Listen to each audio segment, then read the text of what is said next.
Sir, आपका स्वागत है। मैं माननीय प्रधानमंत्री जी से विनती करूंगा कि वो बटन दबाकर भारत के G20 लोगो और थीम का अनावरण करें।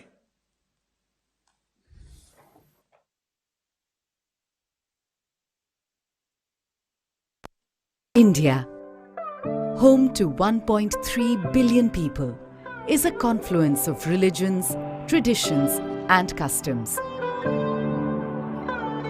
A thriving global center of technology and the world's largest democracy. As one of the oldest civilizations in the world with a rich cultural heritage and diversity, and as the fifth largest economy in the world, India is proud to assume the presidency of G20. As the country blooms into a new era, we look to another poignant symbol for humanity to emerge victorious from challenges. The lotus, the national flower of India, represents our history and culture and symbolizes spirituality, fruitfulness, wealth and knowledge. And that's the inspiration for India's G20 logo design.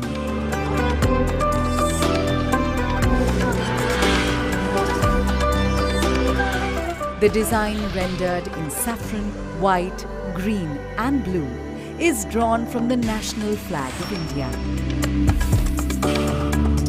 The 7 petals in the logo signify the 7 seas and the coming together of 7 continents at G20 India 2023. Sitting above the lotus is a representation of the earth, reflecting India's pro-planet approach to life and seeing the world as one family. From this, we derive the theme for G20 India 2023, Vasudhaiva Kutumbakam, one earth, one family, one future. A theme that brings the G20's focus on shared global growth, while being in harmony with nature.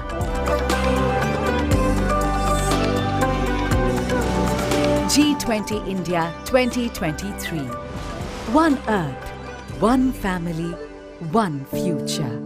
Vasudhaiva Kutumbakam.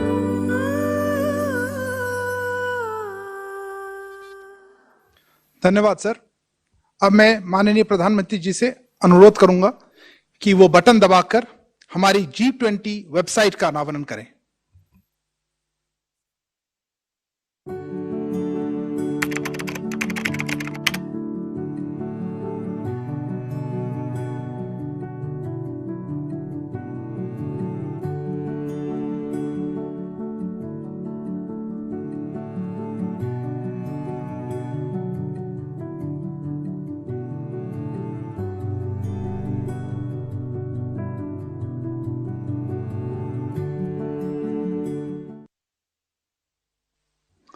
अब मैं माननीय प्रधानमंत्री जी को हमें संबोधित करने के लिए आमंत्रित करता हूं।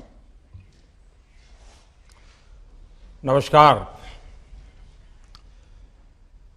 मेरे प्यारे देशवासियों और विश्व समुदाय के सभी परिवारजन, कुछ दिनों बाद 1 दिसंबर से भारत G20 की अध्यक्षता करेगा। भारत के लिए एक ऐतिहासिक अवसर है। आज इसी संदर्भ में इस समिट की वेबसाइट, थीम और लोगो को लॉन्च किया गया है। मैं सभी देशवासियों को इस अवसर पर बहुत बहुत बधाई देता हूं। साथियों, G20 ऐसे देशों का समूह है जिनका आर्थिक सामर्थ्य विश्व की 85% जीडीपी का प्रतिनिधित्व करता है। G20 उन 20 देशों का समूह है जो विश्व के 75% व्यापार का प्रतिनिधित्व करते हैं। G20 उन 20 देशों का समूह है जिसमें विश्व की 2/3 जनसंख्या समाहित है और भारत अब इस G20 समूह का नेतृत्व करने जा रहा है, इसकी अध्यक्षता करने जा रहा है। आप कल्पना कर सकते हैं कि आजादी के अमृत काल में देश के सामने ये कितना बड़ा अवसर आया है। ये हर भारतवासी के लिए गर्व की बात है, उसका गौरव बढ़ाने वाली बात है। और मुझे खुशी है कि G20 समिट को लेकर भारत में होने जा रहे इससे जुड़े आयोजनों को लेकर उत्सुकता और सक्रियता लगातार बढ़ रही है। आज जो ये लोगो लॉन्च हुआ है, उसके निर्माण में भी देशवासियों की बड़ी भूमिका रही है। हमने लोगों के लिए देशवासियों से उनके बहुमूल्य सुझाव मांगे थे और मुझे जानकर बहुत अच्छा लगा कि सरकार को हजारों की संख्या में लोगों ने अपने क्रिएटिव आइडियाज भेजे। आज वो आइडियाज, वो सुझाव इतने बड़े वैश्विक आयोजन का चेहरा बन रहे हैं। मैं इस प्रयास के लिए सभी का हृदय से अभिनंदन करता हूं। साथियों, G20 का ये लोगो केवल एक प्रतीक चिन्ह नहीं है, ये एक संदेश है, ये एक भावना है जो हमारी रगों में है। ये एक संकल्प है जो हमारी सोच में शामिल रहा है। वसुधैव कुटुंबकम के मंत्र के जरिए विश्व बंधुत्व की जिस भावना को हम जीते आए हैं, वो विचार इस लोगो और थीम में प्रतिबिंबित हो रहा है। इस लोगो में कमल का फूल, भारत की पौराणिक धरोहर, हमारी आस्था, हमारी बौद्धिकता, इन सबको एक साथ चित्रित कर रहा है। हमारे यहां अद्वैत का चिंतन जीव मात्र में एकत्व का दर्शन रहा है। ये दर्शन आज के वैश्विक द्वंद्वों और दुविधाओं के समाधान का माध्यम बने। इस लोगो और थीम के जरिए हमने ये संदेश दिया है, युद्ध से मुक्ति के लिए बुद्ध के जो संदेश है, हिंसा के प्रतिरोध में महात्मा गांधी के जो समाधान है, G20 के जरिए भारत उनकी वैश्विक प्रतिष्ठा को नई ऊर्जा दे रहा है। Friends, India G20 presidency is coming at a time of crisis and chaos in the world. The world is going through the after effects of disruptive, once in a century pandemic. conflicts, and lot of economic uncertainty. The symbol of the lotus in the G20 logo is a representation of hope in these times.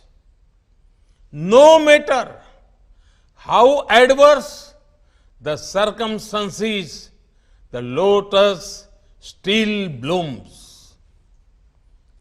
Even if the world is in a deep crisis, we can still progress and make the world a better place. In Indian culture, both the goddesses of knowledge and prosperity are seated on a lotus. This is what the world needs most today. Shared knowledge that helps us overcome our circumstances, and shared prosperity that reaches the last person at the last mile.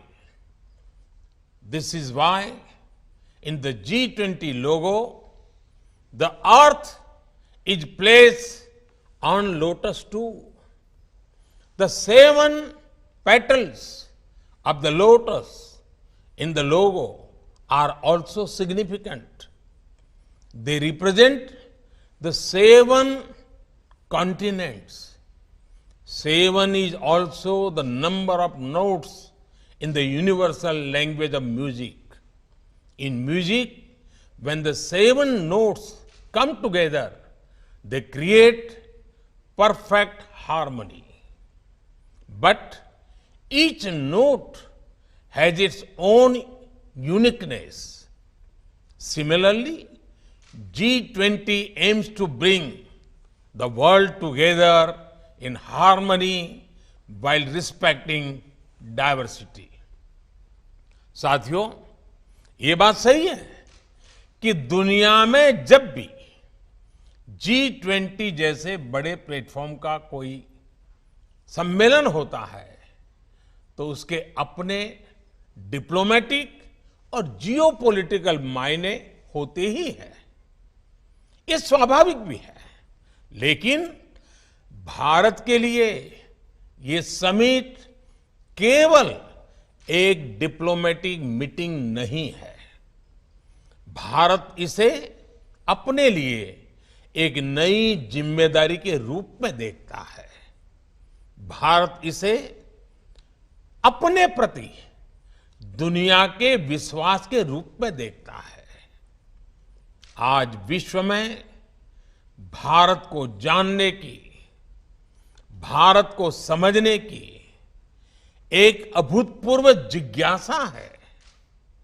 आज भारत का नए आलोक में अध्ययन किया जा रहा है। हमारी वर्तमान की सफलताओं का आकलन किया जा रहा है। हमारे भविष्य को लेकर अभूतपूर्व आशाएं प्रकट की जा रही हैं। ऐसे में ये हम देशवासियों की जिम्मेदारी है कि हम इन आशाओं, अपेक्षाओं से कहीं ज्यादा बेहतर करके दिखाएं। ये हमारी जिम्मेदारी है कि हम भारत की सोच और सामर्थ्य से, भारत की संस्कृति और समाज शक्ति से विश्व को परिचित कराएं। ये हमारा दायित्व है कि हम अपनी हजारों वर्ष पुरानी संस्कृति की बौद्धिकता और उसमें समाहित आधुनिकता से विश्व का ज्ञानवर्धन करें। जिस तरह हम सदियों और सहस्त्राब्दियों से जय जगत के विचार को जीते आए हैं, आज हमें उसे जीवंत कर आधुनिक विश्व के सामने प्रस्तुत करना होगा। हमें सबको जोड़ना होगा, सबको वैश्विक कर्तव्यों का बोध कराना होगा। विश्व के भविष्य में उनकी अपनी भागीदारी के लिए जागृत करना होगा, प्रेरित करना होगा।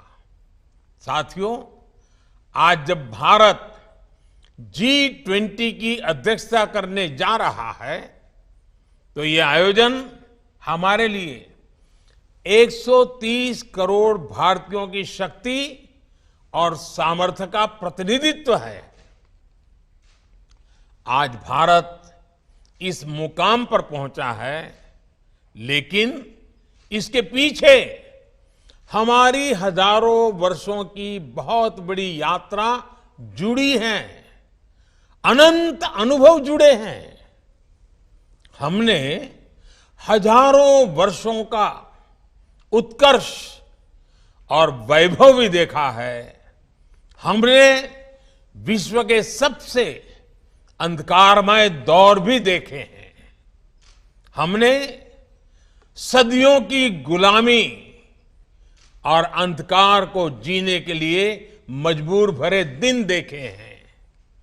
कितने ही आक्रांताओं और अत्याचारों का सामना करते हुए भारत ने एक जीवंत इतिहास को समेटे हुए आज यहां तक पहुंचा है।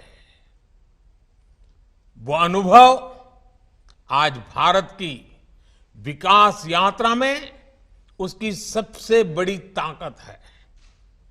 आजादी के बाद हमने शून्य से शुरू करके शिखर को लक्ष्य करके एक बड़ी यात्रा शुरू की। इसमें आजादी के बाद के पिछले 75 वर्षों में जितनी भी सरकारें रही, उन सभी के प्रयास शामिल है। सभी सरकारों और नागरिकों ने अपने अपने तरीके से मिलकर भारत को आगे बढ़ाने का प्रयास किया। हमें इसी स्पिरिट से आज एक नई ऊर्जा के साथ पूरी दुनिया को साथ लेकर आगे बढ़ना है। साथियों, भारत की हजारों वर्ष पुरानी संस्कृति ने हमें एक और बात सिखाई है। जब हम अपनी प्रगति के लिए प्रयास करते हैं, तो हम वैश्विक प्रगति की परिकल्पना भी करते हैं। आज भारत विश्व का इतना समृद्ध और सजीव लोकतंत्र है। हमारे पास लोकतंत्र के संस्कार भी हैं और मदर ऑफ डेमोक्रेसी के रूप में गौरवशाली परंपरा भी है। भारत के पास जितनी विशिष्टता है, उतनी ही विविधता भी है। ये डेमोक्रेसी, ये डायवर्सिटी, ये इंडिजीनियस अप्रोच, ये इंक्लूसिव सोच, ये लोकल लाइफस्टाइल, ये ग्लोबल थॉट्स आज वर्ल्ड इन्हीं आइडियाज में अपनी सभी चुनौतियों के समाधान देख रहा है। और G20 इसके लिए एक बड़े अवसर के रूप में काम आ सकता है। हम दुनिया को ये दिखा सकते हैं कि कैसे डेमोक्रेसी जब एक व्यवस्था की साथ साथ एक संस्कार और संस्कृति बन जाती है, तो कॉन्फ्लिक्ट का स्कोप समाप्त हो जाता है। हम दुनिया के हर मानव को आश्वस्त कर सकते हैं कि प्रगति और प्रकृति दोनों एक दूसरे के साथ चल सकते हैं। हमें सस्टेनेबल डेवलपमेंट को केवल सरकारों के सिस्टम की जगह इंडिविजुअल लाइफ का हिस्सा भी बनाना है, इसका विस्तार करना है। एनवायरमेंट हमारे लिए ग्लोबल कॉज के साथ साथ पर्सनल रिस्पॉन्सिबिलिटी भी बनना चाहिए। साथियों, आज विश्व इलाज की जगह आरोग्य की तलाश कर रहा है। हमारा आयुर्वेद, हमारा योग, जिसे लेकर दुनिया में एक नया विश्वास और उत्साह है, हम उसके विस्तार के लिए एक वैश्विक व्यवस्था बना सकते हैं। अगले साल विश्व इंटरनेशनल ईयर ऑफ मिलेट्स मनाने जा रहा है, लेकिन हम तो सदियों से अनेकों मोटे अनाज को अपने घर की रसोई में जगह दिए हुए हैं। साथियों, कई क्षेत्रों में भारत की उपलब्धियां ऐसी हैं जो विश्व के अन्य देशों के भी काम आ सकती है। उदाहरण के तौर पर भारत ने डिजिटल टेक्नोलॉजीज का उपयोग जिस तरह विकास के लिए किया है, इंक्लूजन के लिए किया है, भ्रष्टाचार मिटाने के लिए किया है, ईज ऑफ डूइंग बिजनेस और ease of doing governance, ease of living बढ़ाने के लिए किया है, ये सभी विकासशील देशों के लिए मॉडल्स हैं, टेम्पलेट्स हैं। इसी तरह आज भारत विमेन एम्पावरमेंट में उसमें बढ़कर विमेन लेड डेवलपमेंट में प्रगति कर रहा है। हमारे जनधन अकाउंट्स और मुद्रा जैसी योजनाओं ने महिलाओं के फाइनेंशियल इंक्लूजन को सुनिश्चित किया है। ऐसे ही विभिन्न क्षेत्रों में हमारा अनुभव विश्व की बड़ी मदद कर सकता है और G20 में भारत की अध्यक्षता इन सब सफल अभियानों को विश्व तक ले जाने का एक अहम माध्यम बनकर आ रही है। साथियों, आज का विश्व सामूहिक नेतृत्व की तरफ बहुत आशा से देख रहा है, चाहे वो G7 हो, G77 हो या फिर UNGA हो। इस माहौल में G20 के प्रेसिडेंट के तौर पर भारत की भूमिका बहुत अहम है। भारत एक और विकसित देशों में से घनिष्ठ रिश्ते रखता है और साथ ही विकासशील देशों के दृष्टिकोण को भी अच्छी तरह से समझता है, उनकी अभिव्यक्ति करता है। इसी आधार पर हम अपनी G20 अध्यक्षता की रूपरेखा ग्लोबल साउथ के उन सभी मित्रों के साथ मिलकर बनाएंगे जो विकास के पथ पर दशकों से भारत के सहयात्री रहे हैं। हमारा प्रयास रहेगा कि विश्व में कोई भी फर्स्ट वर्ल्ड या थर्ड वर्ल्ड न हो, बल्कि केवल वन वर्ल्ड हो। भारत पूरे विश्व को एक कॉमन ऑब्जेक्टिव के लिए, एक बेहतर भविष्य के लिए साथ लाने के विजन पर काम कर रहा है। भारत ने वन सन, वन वर्ल्ड, वन ग्रिड के मंत्र के साथ विश्व में रिन्यूएबल एनर्जी रिवॉल्यूशन का आह्वान किया है। भारत ने वन अर्थ, वन हेल्थ इस मंत्र के साथ ग्लोबल हेल्थ को मजबूत करने का अभियान चलाया है और अब G20 में भी हमारा मंत्र है one earth, one family, one future. Bharat के यही विचार, यही संस्कार विश्व कल्याण का मार्ग प्रशस्त करते हैं। साथियों, आज मेरा देश की सभी राज्य सरकारों, सभी राजनीतिक दलों से भी एक आग्रह है। ये आयोजन सिर्फ केंद्र सरकार का नहीं है, ये आयोजन हम भारतीयों का आयोजन है। G20 हमारे लिए अतिथि देवो भव की अपनी परंपरा के दर्शन करवाने का भी एक बड़ा अवसर है। ये G20 से जुड़े आयोजन केवल दिल्ली या कुछ जगहों तक ही सीमित नहीं रहेंगे। इसके तहत देश के कोने कोने में कार्यक्रम होंगे। हमारे हर राज्य की अपनी विशेषताएं हैं, अपनी विरासतें हैं। हर राज्य की अपनी संस्कृति है, अपना सौंदर्य है, अपनी आभा है, अपना आतिथ्य है।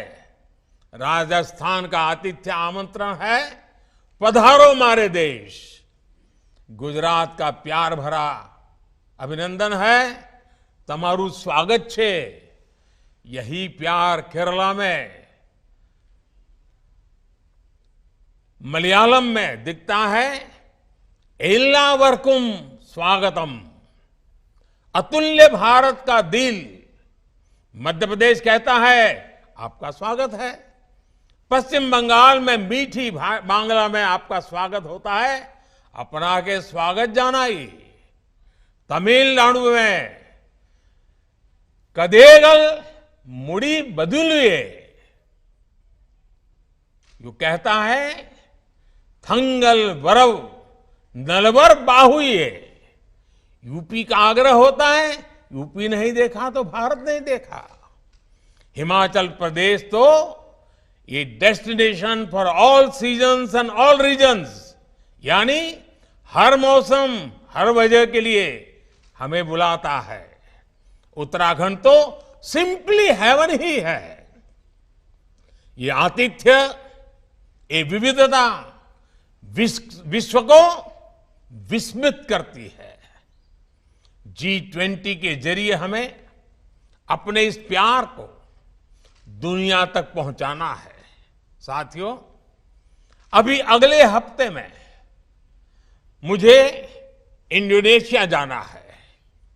वहां पर विधिवत रूप से भारत को G20 की अध्यक्षता लिए जाने की घोषणा होगी। मैं देश के सभी राज्यों से, सभी राज्य सरकारों से भी आग्रह करता हूं, वो इसमें अपने राज्य की भूमिका का ज्यादा से ज्यादा विस्तार करें। इस अवसर का अपने राज्य के लिए लाभ उठाएं। देश के सभी नागरिक, बुद्धिजीवी भी इस आयोजन का हिस्सा बनने के लिए आगे आए। अभी लॉन्च हुई वेबसाइट पर आप सभी इसके लिए अपने सुझाव भेज सकते हैं, अपने विचार प्रकट कर सकते हैं। विश्व कल्याण के लिए भारत कैसे अपनी भूमिका को बढ़ाए, इस दिशा में आपके सुझाव और साझेदारी G20 जैसे आयोजन की सफलता को नई ऊंचाई देंगे। मुझे विश्वास है, ये आयोजन न केवल भारत के लिए यादगार रहेगा, बल्कि भविष्य भी विश्व के इतिहास में इसका आकलन एक महत्वपूर्ण अवसर के रूप में करेगा। इसी कामना के साथ आप सभी को एक बार फिर हार्दिक शुभकामनाएं। बहुत बहुत धन्यवाद।